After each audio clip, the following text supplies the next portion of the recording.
ওইদিকে বসার স্পেস আছে। হ্যাঁ এখানেই করি। একটু রাখেন। গ্যালাক্সি M15 5G বাংলাদেশে অফিসিয়ালভাবে লঞ্চ হওয়া প্রথম প্রোডাক্ট। আমি সেই সৌভাগ্যবান ব্যক্তিদের ভিতরে একজন যে প্রথম প্রোডাক্টটা হাতে পাইলাম। আপাতত আপু আমার জন্য এই প্রোডাক্টটা আনবক্সিং করবেন, তো প্লিজ।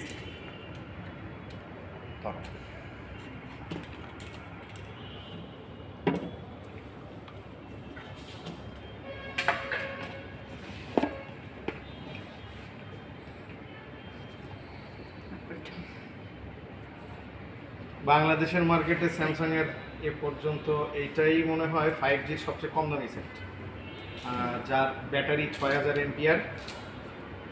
আমি বেশ আশা নিয়ে অপেক্ষা করতেছিলাম এবং কালারটাও আসছে খুবই সুন্দর। 3টা কালার ভিতরে যেটা আমার সবচেয়ে পছন্দ হয়েছিল সেই কালারটাই আসছে। আমি হয়তো এটা এক্সপেক্ট করিনি। আপনারা কি 3টা পাইছেন না একটা পাইছেন? একটাই আসছে। একটা পণ্যই আসছে।